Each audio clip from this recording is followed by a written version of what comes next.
Good morning.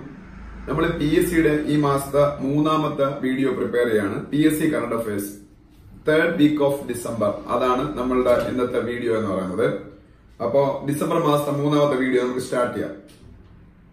ഇന്ത്യയിലെ first under water museum, ഇന്ത്യയിലെ ആദ്യത്തെ അണ്ടർ വാട്ടർ മ്യൂസിയം സ്ഥാപിതമാകാൻ പോവുകയാണ്. വെള്ളത്തിനടിയിലുള്ള ഇന്ത്യയിലെ ആദ്യത്തെ മ്യൂസിയം. അത് വരാൻ പോകുന്ന പുതുച്ചേരിയിലാണ്. പുതുച്ചേരി എല്ലാവർക്കും അറിയാം, ഒരു കേന്ദ്രഭരണ പ്രദേശമാണ്, ഒരു യൂണിയൻ ടെറിട്ടറിയാണ് പുതുച്ചേരി. പുതുച്ചേരിയിലാണ് വരാൻ പോകുന്നത്. പഴയ നേവിയുടെ ship INS Cuddalore, CUDDA LORE, INS Cuddalore എന്ന് പറയുന്ന ഷിപ്പിനെയാണ്, നേവൽ ഷിപ്പിനെയാണ് അവര് ഇന്ത്യയിലെ ആദ്യത്തെ അണ്ടർ വാട്ടർ മ്യൂസിയം ആക്കി മാറ്റാൻ പോകുന്നത്. പുതുച്ചേരിയുടെ ചീഫ് മിനിസ്റ്റർ നാരായണസ്വാമിയാണ്. അവിടുത്തെ ലഫ്റ്റനന്റ് ഗവർണർ കിരൺ ബേഡിയാണ്. കിരൺ ബേഡിക്ക് ഒരു പ്രത്യേകതയുണ്ട്. ഇന്ത്യയിലെ ആദ്യത്തെ വുമൻ IPS ഓഫീസറാണ്. കിരൺ ബേഡി. വേൾഡിലെ first country to make public transport free. ലോകത്തില് പബ്ലിക് ട്രാൻസ്പോർട്ട്, അതായത് ഇപ്പൊ നമ്മൾ ഇവിടുത്തെ KSRTC ബസ്സുകളൊക്കെ നമുക്ക് ഫ്രീ ആകുന്ന ഒരു അവസ്ഥ നമുക്ക് ചിന്തിച്ചു നോക്കാം. അതുപോലെ വേൾഡിൽ ആദ്യമായിട്ട് ഒരു കൺട്രിയിൽ ഫുൾ പബ്ലിക് ട്രാൻസ്പോർട്ട് അവിടുത്തെ സിറ്റിസൺസിന് ഫ്രീ ആകാൻ പോകും. ആ കൺട്രിയുടെ പേര് ലക്സംബർഗ് എന്നാണ്. LUXEMBOURG.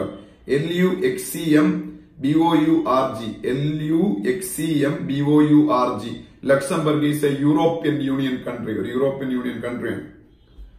കൃഷ്ണമൂർത്തി സുബ്രഹ്മണ്യൻ ഇന്ത്യയുടെ പുതിയ ചീഫ് എക്കണോമിക് അഡ്വൈസർ. ഇന്ത്യ ഗവൺമെന്റിന്റെ പുതിയ ചീഫ് എക്കണോമിക് അഡ്വൈസർ ആണ് കൃഷ്ണമൂർത്തി സുബ്രഹ്മണ്യൻ. യുണൈറ്റഡ് നേഷൻസിന്റെ socio economic and cultural panel, യുഎന്നിന്റെ സോഷ്യോ എക്കണോമിക് കൾച്ചറൽ പാനലിലേക്ക് സെലക്ട് ചെയ്യപ്പെട്ട വുമനാണ് പ്രീതി ശരൺ. SARAN. യുഎന്നിന്റെ സോഷ്യോ എക്കണോമിക് കൾച്ചറൽ പാനലിലേക്ക് സെലക്ട് ചെയ്യപ്പെട്ട ഇന്ത്യൻ വുമനാണ് Preeti Saran. Asian Tour Order of Merit, ഏഷ്യയിൽ ഗോൾഫിൽ കൊടുക്കുന്ന ഒരു അവാർഡാണ് Asian Tour Order of Merit നേടിയ യങ്ങസ്റ്റ് ഇന്ത്യൻ ഗോൾഫർ ആണ് Shubhankar Sharma. Shubhankar Sharma, youngest Indian golf player to win Asian Tour Order of merit. ഈ വർഷം അദ്ദേഹത്തിനാണ് കിട്ടിയത്. ഫസ്റ്റ് ക്ലാസ് ക്രിക്കറ്റിലെ ആദ്യത്തെ മാച്ചിൽ ഏറ്റവും കൂടുതൽ റൺ സ്കോർ ചെയ്യുന്ന ഇന്ത്യൻ താരം എന്ന റെക്കോർഡ് ഇനി ഇന്ത്യയുടെ മധ്യപ്രദേശിന്റെ പ്ലെയറായ അജയ് രോഹറയ്ക്കാണ്. ROHERA. അജയ് രോഹറ ഫസ്റ്റ് ഇന്ത്യയില് ഹയസ്റ്റ് റൺ സ്കോററായി ആദ്യത്തെ മാച്ചിൽ, ഡെബ്യൂ മാച്ചിൽ ഏറ്റവും കൂടുതൽ റൺസ് എടുക്കുന്ന റെക്കോർഡ് അദ്ദേഹത്തിന്റെ പേരിലാണ്. 267 റൺസ് ആണ് ഫസ്റ്റ് മാച്ചില് അജയ് രോഹറ സ്കോർ ചെയ്തത്. മധ്യപ്രദേശിന്റെ പ്ലെയറാണ്. ആംഡ് ഫോഴ്സസ് ഫ്ലാഗ് ഡേ എന്ന് പറഞ്ഞ ഡിസംബർ 7 ആണ്. ഫ്ലാഗ് ഡേ, അത് വളരെ ഇമ്പോർട്ടന്റ് ആണ്. Armed Forces Flag Day. New US ambassador to UN. United States of അമേരിക്കയുടെ ambassador to United Nations UN. US ambassador to UN ആണ്. പേരുടെ spelling Heather, HEATHER. Heather. Nauert, NAUERT. Heather Nauert. അടുത്തൊരു ബുക്കിന്റെ പേരാണ്, ഒരു പുസ്തകത്തിന്റെ പേരാണ് ദ റിപ്പബ്ലിക്കൻ എത്തിക് എന്ന് പറയുന്നത് നമ്മുടെ പ്രസിഡന്റായ രാംനാഥ് കോവിന്ദിന്റെ സ്പീച്ചസിന്റെ കളക്ഷനാണ്. രാംനാഥ് കോവിന്ദ് ഇന്ത്യയുടെ പ്രസിഡന്റ്, അദ്ദേഹത്തിന്റെ സ്പീച്ചസ്, അദ്ദേഹത്തിന്റെ പ്രസംഗങ്ങളുടെ കളക്ഷനാണ് the Republican Ethic. Global wage report, WAGE, global wage report എന്ന റിപ്പോർട്ട് എല്ലാ വർഷവും ലോകത്ത് പബ്ലിഷ് ആകാറുണ്ട്. ഗ്ലോബൽ വേജ് റിപ്പോർട്ട് പബ്ലിഷ് ചെയ്യുന്ന ILO ആണ്. ILO എന്ന് പറഞ്ഞാൽ ഇന്റർനാഷണൽ ലേബർ ഓർഗനൈസേഷൻ.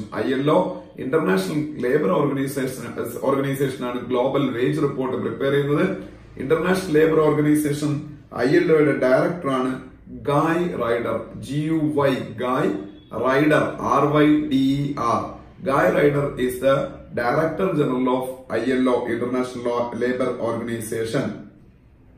പുതിയ miss world new miss world മെക്സിക്കോക്കാരിയാണ്.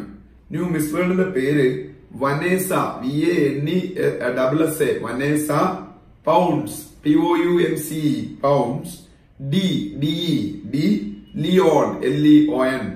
Vanessa pounds D Leon എന്ന് പറയുന്ന മെക്സിക്കോക്കാരിയാണ് പുതിയ മിസ് വേൾഡ്. വേൾഡിലെ ഏറ്റവും കൂടുതൽ റെമിറ്റൻസസ് അക്സെപ്റ്റ് ചെയ്യുന്ന രാജ്യം യുണൈറ്റഡ് നേഷൻസിന്റെ കണക്കും പ്രകാരം ഇന്ത്യയാണ്. റെമിറ്റൻസസ് എന്ന് പറയുന്നത് മറ്റ് കൺട്രികളിൽ നിന്ന് ഇന്ത്യൻ സിറ്റിസൺസ് ആയിട്ടുള്ള ആൾക്കാർ ഇന്ത്യയിലേക്ക് അയക്കുന്ന എമൗണ്ടിനെയാണ് റെമിറ്റൻസസ് എന്ന് പറയുന്നത്. അപ്പൊ മറ്റു രാജ്യങ്ങളിൽ പണിയെടുക്കുന്ന ഇന്ത്യക്കാർ ഇങ്ങോട്ടേക്ക് അയക്കുന്ന പൈസ, അപ്പൊ അത് എല്ലാ രാജ്യങ്ങളിലും സംഭവിക്കുന്നുണ്ട്. പക്ഷെ ഏറ്റവും കൂടുതൽ റെമിറ്റൻസസ് കിട്ടുന്ന രാജ്യം യുണൈറ്റഡ് നേഷൻസിന്റെ കണക്കും പ്രകാരം ഇന്ത്യയാണ് ഏറ്റവും കൂടുതൽ റെമിറ്റൻസസ് അക്സെപ്റ്റ് ചെയ്യുന്ന രാജ്യം. Human rights day, international human rights day 10th December. International human rights day 10th December, international human rights day. Khelo India എന്ന് പറയുന്ന യൂത്ത് ഗെയിംസ് ഇന്ത്യയിൽ കഴിഞ്ഞ വർഷം തൊട്ട് സ്റ്റാർട്ട് ചെയ്തു. Khelo India youth games. ഈ വർഷത്തെ ഖേലോ ഇന്ത്യ യൂത്ത് ഗെയിംസ് നടക്കാൻ പോകുന്നത് എവിടെ വെച്ചാണ് നടന്നിരിക്കണം? പൂനെയിൽ വെച്ചാണ്. മഹാരാഷ്ട്രയിലെ പൂനെയിൽ വെച്ചാണ് ഖേലോ ഇന്ത്യ യൂത്ത് ഗെയിംസ് നടക്കാൻ പോകുന്നത്. മഹാരാഷ്ട്രയിലെ പൂനെയിൽ വെച്ചാണ്. ഇന്ത്യയുടെ ഭൂഖണ്ഡാന്തര മിസൈൽ അല്ലെങ്കിൽ ഇന്ത്യയുടെ ICBM എന്ന് പറയും. ICBM എന്ന് വെച്ചാല് Inter continental ballistic missile. Inter continental ballistic missile അല്ലെങ്കിൽ ഭൂഖണ്ഡാന്തര മിസൈൽ എന്ന് നമ്മൾ മലയാളത്തിൽ പറയുന്നത്. ഇന്ത്യയുടെ അത്തരത്തിലുള്ള മിസൈലാണ് അഗ്നി 5. 5000 കിലോമീറ്റർ റേഞ്ചിൽ കൂടുതലുള്ള മിസൈൽസിനെയാണ് ഭൂഖണ്ഡാന്തര മിസൈലുകൾ അല്ലെങ്കിൽ ഇന്റർ കോണ്ടിനെന്റൽ ബാലിസ്റ്റിക് മിസൈൽസ് എന്ന് പറയുന്നത്. ഇന്ത്യയുടെ മിസൈൽ പരീക്ഷണങ്ങൾ നടക്കുന്നത് അബ്ദുൽ കലാം ഐലൻഡിലാണ്. മെയിൻ ആയിട്ട് അബ്ദുൽ കലാം ഐലൻഡ് ഒഡീഷയിലാണ്. അതിന്റെ പഴയ പേര് വീലർ ഐലൻഡ് എന്നാണ്. WHWLER, Wheeler Island. ഇപ്പോഴത്തെ പേര് അബ്ദുൽ കലാം ഐലൻഡ്. ഇത് ഒഡീഷയിലാണ്. International Mountain Day December 11. International Mountain Day December 11 ആണ്. International Mountain Day December 11. ഇനി നമുക്ക് മറ്റ് കാര്യങ്ങളിലേക്ക് പോകാം. The scheme for protection of national river Ganga. ഇന്ത്യയുടെ നാഷണൽ റിവർ ഗംഗയാണ്. ഇന്ത്യയുടെ ദേശീയ നദി ഗംഗയാണ്. ഗംഗയുടെ പ്രൊട്ടക്ഷന് വേണ്ടിയിട്ടുള്ള ഗവൺമെന്റ് ഓഫ് ഇന്ത്യയുടെ സ്കീമാണ് NMCG. NMCGയുടെ expansion national mission for clean Ganga. NMCG, national mission for clean Ganga. NMCG, national mission for clean ഗംഗയുടെ ഡയറക്ടറാണ് Rajiv Ranjan Mishra. NMCG, national mission for clean ഗംഗയുടെ ഡയറക്ടറാണ് രാജീവ് രഞ്ജൻ, RANJN, രഞ്ജൻ മിശ്ര. ഇന്ത്യയിൽ ഇപ്പോ ലേറ്റസ്റ്റ് ആയിട്ട് ഇനാഗുറേറ്റ് ചെയ്യപ്പെട്ട പുതിയ ഇന്റർനാഷണൽ ക്രിക്കറ്റ് സ്റ്റേഡിയമാണ് Ekana, EKANA, Ekana cricket stadium. അത് ഉത്തർപ്രദേശിന്റെ ക്യാപിറ്റലായ ലക്നൌവിലാണ് എക്കാന ക്രിക്കറ്റ് സ്റ്റേഡിയം. ഇത് ഇന്ത്യയിൽ ഇപ്പൊ ലേറ്റസ്റ്റ് ആയിട്ട് ഇനാഗുറേറ്റ് ചെയ്യപ്പെട്ട ക്രിക്കറ്റ് സ്റ്റേഡിയമാണ്. എക്കാന ക്രിക്കറ്റ് സ്റ്റേഡിയത്തിന്റെ പുതിയ പേര് അടൽ ബിഹാരി വാജ്പേയി ക്രിക്കറ്റ് സ്റ്റേഡിയം എന്നാണ്. Atal Bihari Vajpayee, AB Vajpayee cricket stadium എന്ന് റീനെയിം ചെയ്യപ്പെട്ടു. ബാസ്കറ്റ്ബോളിന്റെ ഇന്റർനാഷണൽ ബോഡിയാണ് ഫിബ. ഫുട്ബോളിന്റെ ഇന്റർനാഷണൽ ബോഡി ഫിഫ എന്ന് പറയുന്നത് പോലെ ബാസ്കറ്റ്ബോളിന്റെ ഇന്റർനാഷണൽ ബോഡിയാണ് ഫിബ, FIBA. ഫിബയുടെ under 18 women's Asian basketball championship, ഫിബയുടെ under 18 Asian basketball championship, women championship നടന്നത് ഇന്ത്യയിൽ വെച്ചാണ്. അതിലെ വിന്നേഴ്സ് ചൈനയാണ്. ഇന്ത്യയിൽ വെച്ചാണ് നടന്നത്. അതിലെ വിന്നേഴ്സ് ചൈനയാണ്. ഫിബയുടെ under 18 women's Asian basketball championship. Puthoor zoological park, PUTHOOR, Puthoor zoological park കേരളത്തിലെ തൃശൂരില് 2020 സ്ഥാപിതമാകാൻ പോകുന്ന സുവോളജിക്കൽ പാർക്കാണ് പുത്തൂർ സുവോളജിക്കൽ പാർക്ക്. തൃശൂർ ഡിസ്ട്രിക്റ്റിലാണ്. വേൾഡ് കിക്ക് ബോക്സിംഗ് ചാമ്പ്യൻഷിപ്പില് 55 കിലോഗ്രാമില് 55 kg 55 kgയില് ഗോൾഡ് മെഡൽ നേടിയ കാശ്മീരി യുവാവാണ് ആബിദ് ഹമീദ്.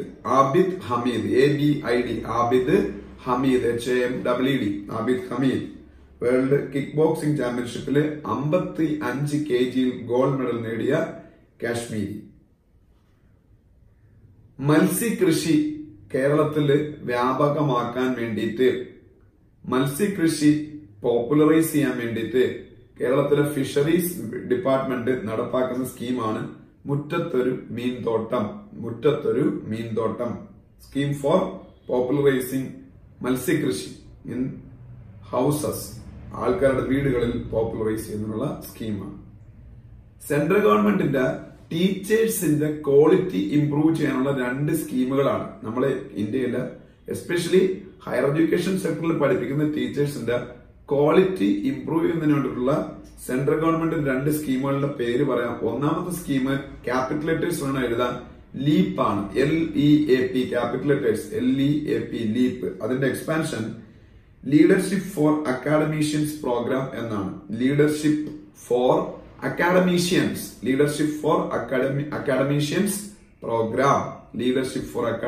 പ്രോഗ്രാം. രണ്ടാമത്തെ സ്കീമിന്റെ പേരും ക്യാപിറ്റൽ ലെറ്റേഴ്സ് എഴുതാവുള്ളൂ. ARPIT Arpit.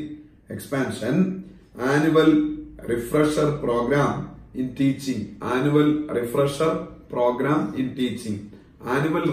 Programme in teaching അർപ്പിത്തും ലീപ്പും. ഇങ്ങനെ 2 സ്കീമുകളും ഇന്ത്യയുടെ ഹ്യൂമൻ റിസോഴ്സ് ഡെവലപ്മെന്റ് മിനിസ്ട്രി അവരുടെ അണ്ടറിലാണ് വിദ്യാഭ്യാസം എഡ്യൂക്കേഷൻ വരുന്നത്. HRD മിനിസ്ട്രി എന്ന് ഷോർട്ട് ഫോമിൽ പറയും. ഹ്യൂമൻ റിസോഴ്സ് ഡെവലപ്മെന്റ് മിനിസ്ട്രി ടീച്ചേഴ്സിന്റെ ക്വാളിറ്റി ഇംപ്രൂവ് ചെയ്യുന്നതിന് വേണ്ടി നടത്തുന്ന 2 സ്കീമുകളാണ്. പുതുതായിട്ട് സ്റ്റാർട്ട് ചെയ്തതാണ് ലീപ്പും അർപ്പിതും. രസഗുള എല്ലാവർക്കും ഇഷ്ടപ്പെട്ട ഒരു സ്വീറ്റ് ആണ്. രസഗുള RASAGOLLA രസഗുള എന്ന് പറയുന്ന സ്വീറ്റ് ഇപ്പോ ഇന്ത്യയിലെ ഒരു സ്റ്റേറ്റിന് അതിന്റെ GI സർട്ടിഫിക്കേഷൻ കിട്ടി.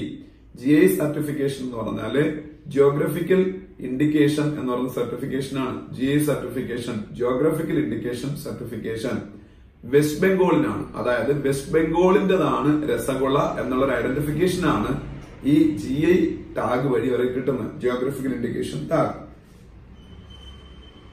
ഈയിടയ്ക്ക് ഗവൺമെന്റ് ഓഫ് ഇന്ത്യ 75 രൂപയുടെ ഒരു കൊമമറേറ്റീവ് കോയിൻ ഇറക്കി. 75 രൂപയുടെ കോയിൻ ഇറക്കി, 75 റുപ്പീസിന്റെ. ഇത് ഒരു സംഭവത്തിന്റെ 75ാം വാർഷികത്തിന് സ്മരിക്കുന്നതിന് വേണ്ടിയിട്ടാണ് അങ്ങനെ ഇറക്കിയത്. എന്ത് സംഭവത്തിന്റെ 75ാം വാർഷികത്തിന് സ്മരിക്കാനാണ് 75 രൂപയുടെ കോയിൻ കേന്ദ്ര ഗവൺമെന്റ് ഇറക്കിയെന്ന് ചോദിച്ചാല്, ഇന്ത്യയുടെ ഗ്രേറ്റസ്റ്റ് ഫ്രീഡം ഫൈറ്റർ ആയിരുന്ന സുഭാഷ് ചന്ദ്രബോസ് സെല്ലുലാർ ജയിൽ, ആൻഡമാനിലാണ് സെല്ലുലാർ ജയിൽ. ആൻഡമാനിലെ പോർട്ട് ബ്ലെയറിലുള്ള സെല്ലുലാർ ജയിലിൽ അദ്ദേഹത്തിന് അടയ്ക്കപ്പെട്ടപ്പോ അദ്ദേഹം അവിടെ ഇന്ത്യയുടെ ഫ്ലാഗ് ഉയർത്തി, ഇന്ത്യയുടെ ട്രൈ കളർ ഇന്ത്യയുടെ ഫ്ലാഗ് ഉയർത്തി. ഈ ഫ്ലാഗ് ഹോയിസ്റ്റിംഗിന്റെ ഫ്ലാഗ് ഉയർത്തലിന്റെ 75ാം വാർഷികത്തിന് സ്മരിക്കുന്നതിന് വേണ്ടിയിട്ടാണ്, ഓണർ ചെയ്യുന്നതിന് വേണ്ടിയിട്ടാണ് ഈ 75 രൂപ കോയിൻ ഗവൺമെന്റ് ഓഫ് ഇന്ത്യ ഇറക്കിയത്. പിന്നീട് world economic forum WEF, world economic ഫോറത്തിന്റെ ജെൻഡർ ഗ്യാപ്പ് ഇൻഡെക്സ് എന്ന് പറഞ്ഞൊരു സംഭവമുണ്ട്. ജെൻഡർ ഗ്യാപ്പ് ഇൻഡെക്സ് ഒരു രാജ്യത്തിലെ സ്ത്രീകളുടെയും പുരുഷന്മാരുടെയും അവസ്ഥയിലുള്ള അന്തരത്തിന് സൂചിപ്പിക്കുന്നതാണ് വേൾഡ് എക്കോണമിക് ഫോറത്തിന്റെ ജെൻഡർ ഗ്യാപ്പ് ഇൻഡെക്സ്. അതിൽ ഇന്ത്യയുടെ റാങ്ക് വളരെ മോശമാണ്. ഇന്ത്യയുടെ റാങ്ക് 108 ആണ്, 108. അതിന്റെ അർത്ഥം ഇന്ത്യയിലെ സ്ത്രീ പുരുഷ സമത്വം വളരെ കുറവാണ് എന്നാണ്. ഇന്ത്യയുടെ റാങ്ക് 108 ആണ്. ലോകത്തിൽ 1ാം റാങ്ക് ഐസ്ലാൻഡിനാണ്. ഐസ്ലാൻഡ് ICELAND ഐസ്ലാൻഡ് എന്ന് പറഞ്ഞ കൺട്രിക്കാണ് വേൾഡിലെ നമ്പർ 1 റാങ്ക് ആ കാര്യത്തില്. International migrants day 18th December. International migrants day 18th December ആണ്. ഇന്റർനാഷണൽ മൈഗ്രൻസ് ഡേ ആണ് 18th ഡിസംബർ. ഹോക്കി വേൾഡ് ചാമ്പ്യന്മാർ, പുതിയ ഹോക്കി വേൾഡ് ചാമ്പ്യന്മാർ ഇന്ത്യയിലെ ഒഡീഷയിലെ കലിംഗ സ്റ്റേഡിയത്തിൽ, ഇന്ത്യയുടെ ഒഡീഷയിലെ ക്യാപിറ്റലായ ഭുവനേശ്വർ, ഇന്ത്യയുടെ ഒഡീഷയുടെ ക്യാപിറ്റലായ ഭുവനേശ്വറിലെ കലിംഗ സ്റ്റേഡിയത്തിൽ വെച്ചാണ് ഹോക്കി വേൾഡ് കപ്പ് നടന്നത്. ഈ ഹോക്കി വേൾഡ് കപ്പിലെ പുതിയ ചാമ്പ്യന്മാർ ബെൽജിയം ആണ്. ബെൽജിയം. അവരെ റണ്ണറപ്പ് നെതർലാൻഡ്സും ആണ്. ബെൽജിയം ചാമ്പ്യന്മാരും നെതർലാൻഡ്സ് റണ്ണറപ്പും ആയി. ശ്രീലങ്കയുടെ പുതിയ പ്രൈം മിനിസ്റ്ററായിട്ട് വീണ്ടും റാനിൽ വിക്രമസിംഗെ അധികാരം ഏറ്റു. ശ്രീലങ്കയുടെ ന്യൂ പ്രൈം മിനിസ്റ്ററായിട്ട് ശ്രീലങ്കയിൽ വീണ്ടും റാനിൽ റാനിൽ വിക്രമസിംഗെ WICKREMASINGHE വിക്രമസിംഗെ റാനിൽ വിക്രമസിംഗെ ശ്രീലങ്കയുടെ പുതിയ പ്രൈം മിനിസ്റ്ററായിട്ട് വീണ്ടും സത്യപ്രതിജ്ഞ ചെയ്തു. ഞാൻ ഓൾറെഡി മിസ് വേൾഡിന്റെ കാര്യം പറഞ്ഞായിരുന്നു. ഇനി മിസ് യൂണിവേഴ്സിന്റെ കാര്യം പറയാണ്. ഫിലിപ്പൈൻസുകാരിയായ Catriona Gray CATRIONA Catriona Gray GRAY Catriona Gray ഫിലിപ്പൈൻസുകാരിയാണ്. ഈ ഫിലിപ്പൈൻസുകാരിയായ കട്രിയോണ ഗ്രേ ആണ് പുതിയ miss universe. Catriona Gray miss universe. BWF badminton world federation BWFന്റെ വേൾഡ് ടൂർ ഫൈനൽസ് വിൻ ചെയ്യുന്ന ആദ്യത്തെ ഇന്ത്യക്കാരിയാണ് PV Sindhu. BWF world tour final win ചെയ്യുന്ന ആദ്യത്തെ ഇന്ത്യക്കാരി. BWF എന്ന് പറഞ്ഞാൽ ബാഡ്മിന്റന്റെ വേൾഡ് ബോഡിയാണ് BWF. അപ്പൊ BWFന്റെ പിന്നീട് വേൾഡ് ടൂർ ഫൈനൽ വിൻ ചെയ്യുന്ന ആദ്യത്തെ ഇന്ത്യക്കാരി PV സിന്ധു. അത് വിൻ ചെയ്ത മെയിൽ ആരാണെന്ന് വെച്ചാൽ ഷി യുക്കി ആണ്. SHI Shi Yuqi YUQI Shi Yuqi ചൈനക്കാരനാണ്. ചൈനക്കാരനായ Shi Yuqi male title win ചെയ്തു. ഇന്ത്യക്കാരിയായ PV Sindhu female title win ചെയ്തു. Kaiga nuclear power plant KIGA Kaiga nuclear power plant എന്ന് പറയുന്നത് കർണാടകത്തിലാണ്. കൈഗ ന്യൂക്ലിയർ പവർ പ്ലാന്റ് കർണാടകത്തിലെ കൈഗ ന്യൂക്ലിയർ പവർ പ്ലാന്റ് ഒരു വേൾഡ് റെക്കോർഡ് ഇപ്പം ഇട്ടു.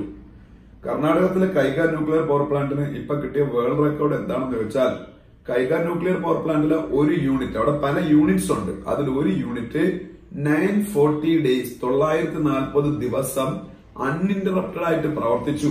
ഒരിക്കൽ പോലും ഒരു സ്റ്റോപ്പേജും ഇല്ലാതെ ഈ ഒരു യൂണിറ്റ് 940 ദിവസം അൺഇന്ററപ്റ്റഡ് ആയിട്ട് പ്രവർത്തിപ്പിച്ച് ലോകത്ത് ഏറ്റവും കൂടുതൽ കാലം ഒരു ന്യൂക്ലിയർ പവർ പ്ലാന്റ് ക്ലോസ് ചെയ്യാതെ അൺഇന്ററപ്റ്റഡ് ആയിട്ട് പ്രവർത്തിപ്പിക്കുക എന്ന് പറഞ്ഞ റെക്കോർഡാണ് കൈഗ ന്യൂക്ലിയർ പവർ പ്ലാന്റിന് കിട്ടിയത്. കർണാടകത്തിലാണ്. NCRB national crime records bureau ഇന്ത്യയുടെ NCRB എന്ന് പറഞ്ഞ ഒരു പ്രത്യേക ഏജൻസിയുണ്ട് ഇന്ത്യയില്. ക്രൈംസ് ഒക്കെ റെക്കോർഡ് ചെയ്യുന്ന ക്രൈംസിന്റെ ഡീറ്റെയിൽസ് ഒക്കെ റെക്കോർഡ് ചെയ്യുന്ന ഏജൻസിയാണ് NCRB national crime records bureau. National crime records bureau NCRBയുടെ പുതിയ ഡയറക്ടറാണ് രാംഫൽ പവാർ. RAMPHAL രാംഫൽ പവാർ PAWAR രാംഫൽ പവാർ പുതിയ director, new director of national crime records bureau. Ayurveda day November 5. Ayurveda day November 5 ആണ്. ഈ വർഷത്തെ ആയുർവേദ ഡേ November 5 സെലിബ്രേറ്റ് ചെയ്തപ്പോൾ അതിന്റെ തീം ഇങ്ങനെയായിരുന്നു, ആയുർവേദ ഫോർ പബ്ലിക് ഹെൽത്ത് എന്നായിരുന്നു. ആയുർവേദ ഡേ November 5 ആണ്. ഈ വർഷത്തെ ആയുർവേദ ഡേ സെലിബ്രേഷനില് തീം എന്തായിരുന്നു എന്ന് ചോദിച്ചാല് ആയുർവേദ ഫോർ ഹെൽത്ത് എന്നായിരുന്നു. Ayurveda for health. PCI press council of India ഇന്ത്യയുടെ പ്രിന്റ് മീഡിയയെ റെഗുലേറ്റ് ചെയ്യുന്നത്, അതായത് പത്രങ്ങളും മാസികകളും ഒക്കെയാണ് പ്രിന്റ് മീഡിയ എന്ന് പറയുന്നത്. ഇന്ത്യയുടെ പ്രിന്റ് മീഡിയയെ റെഗുലേറ്റ് ചെയ്യുന്നത് PCI ആണ്, പ്രസ് കൗൺസിൽ ഓഫ് ഇന്ത്യ. ഈ PCI പ്രസ് കൗൺസിൽ ഓഫ് ഇന്ത്യയുടെ റാം മോഹൻ റോയ് അവാർഡ് എന്ന് പറഞ്ഞ വളരെ ഫേമസ് ആയിട്ടുള്ള അവാർഡുണ്ട്. റാം മോഹൻ റോയ് അവാർഡ് കിട്ടിയത് ഹിന്ദു ഗ്രൂപ്പിന്റെ ചെയർമാനായ N റാമിനാണ്. ഹിന്ദു ഗ്രൂപ്പിന്റെ ചെയർമാൻ N റാമിനാണ് റാം മോഹൻ റോയ് അവാർഡ് കിട്ടിയത്, പ്രസ് കൗൺസിൽ ഓഫ് ഇന്ത്യയുടേത്. ഇന്ത്യയിലെ ഏറ്റവും വലിയ ക്യാൻസർ സെന്റർ, ഇന്ത്യയിലെ largest cancer centre, cancer institute AIIMS, all India institute of medical സയൻസിന്റെ ഹരിയാനയിലുള്ള ജജാർ ക്യാമ്പസിൽ JHAJJAR all India institute of medical science AIIMS എയിംസിന്റെ ഹരിയാനയിലുള്ള ജജാർ ക്യാമ്പസില് ഇന്ത്യയിലെ ഏറ്റവും വലിയ ക്യാൻസർ ഇൻസ്റ്റിറ്റ്യൂട്ട് സ്ഥാപിതമാകുന്നു. 2020 അത് ഫുള്ളി ഫങ്ഷണൽ ആവും. ഫങ്ഷണൽ. ഇന്ത്യയിലെ GST കളക്ഷനുമായിട്ട് ബന്ധപ്പെട്ട ഏജൻസിയാണ് CBIC. ഇന്ത്യയിലെ GST കളക്ഷനുമായിട്ട് ബന്ധപ്പെട്ട ഏജൻസിയാണ് CBIC, central board of indirect taxes and customs. Central board of indirect taxes and customs CBIC ആണ് GST goods and service tax collect ചെയ്യുന്നത്. ഈ CBIC central board of indirect taxes and customs CBICയുടെ new director ആണ്, new chairman ആണ് Pranab K Das. ഇത്രയും കാലം S Ramesh ആയിരുന്നു. അദ്ദേഹത്തിൽ നിന്ന് ഇനി പുതിയ ആളിലേക്ക് വരികയാണ് Pranab PRANAB Pranab K Das, new chairman CBIC central board of indirect taxes and customs. അവരാണ് GST കളക്ട് ചെയ്യുന്നത്. ഒരു കാര്യം കൂടെ പറഞ്ഞിട്ട് നമുക്ക് ഇന്നത്തെ PSCയുടെ തേർഡ് കറണ്ട് അഫയേഴ്സ് വീഡിയോ അവസാനിപ്പിക്കാം. ഇന്ത്യയുടെ പുതിയ ambassador to US, new Indian ambassador to US, Harsh Vardhan Shringla. Harsh HARSH Harsh Vardhan VARDHAN Harsh Vardhan Shringla SHRINGLA Harsh Vardhan Shringla is the new ambassador of India to United States of America. അപ്പൊ ഇത്രയാണ് ഇന്നത്തെ PSC കറണ്ട് അഫയേഴ്സ് വീഡിയോ. ഈ ആദ്യത്തെ 2 കറണ്ട് അഫയേഴ്സ് വീഡിയോസ് കണ്ട് ഇഷ്ടപ്പെട്ടവർ ഈ മൂന്നാമത്തെ വീഡിയോ കാണുക. എന്നിട്ട് ഈ അടുത്ത ആഴ്ചകളിലെ ഈ വീഡിയോസ് കിട്ടുന്നതിന് വേണ്ടിയിട്ട് ഈ ചാനൽ സബ്സ്ക്രൈബ് ചെയ്യുക. Thank you.